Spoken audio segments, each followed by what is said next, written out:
The victims say this attack was totally unprovoked. They were surrounded by a group of teen males and then viciously assaulted. In fact, it was so bad, the male victim is still hospitalized.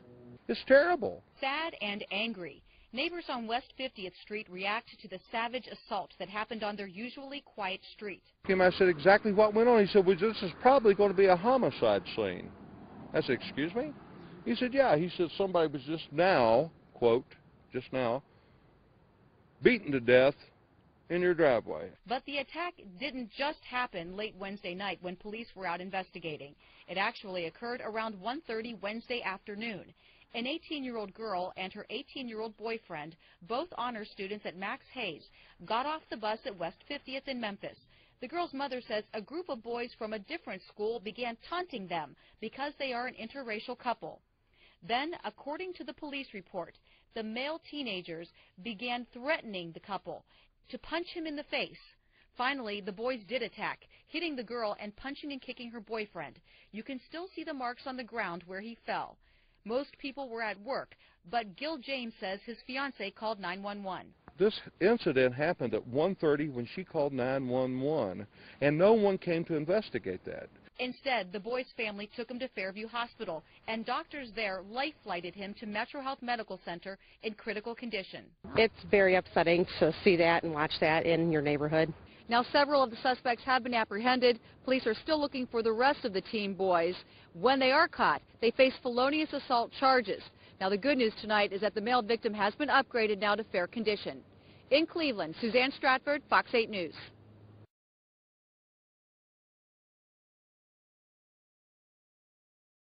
And if we don't stand up as a community and as parents, this is never going to stop.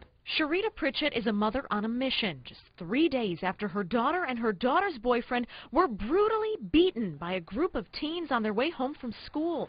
It happened at West 50th in Memphis Wednesday afternoon. This surveillance video from a nearby store shows the suspects walking the block just moments before the fight broke out. 8 against 2.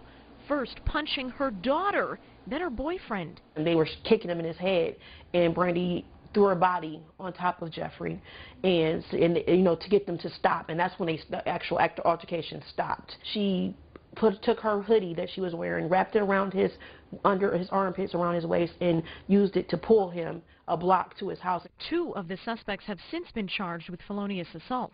Sharita tells me the assault against her daughter's boyfriend was so incredibly severe he was knocked unconscious, and still it continued. She says that's why she believes the charges aren't strong enough. When Jeffrey was coding and his family was horrified, when they had to carry him out in the stretcher unconscious, I think it should be attempted murder. But Sharita says the blame goes beyond the attackers. There were over 20 people out there watching this. To all of them, shame on you for not assisting, for not calling 911, for allowing 2 young innocent kids to be practically almost killed.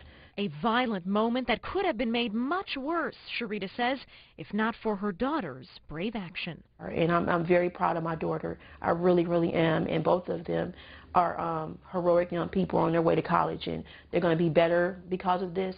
But I just hope that this never happens to anybody else's children ever again.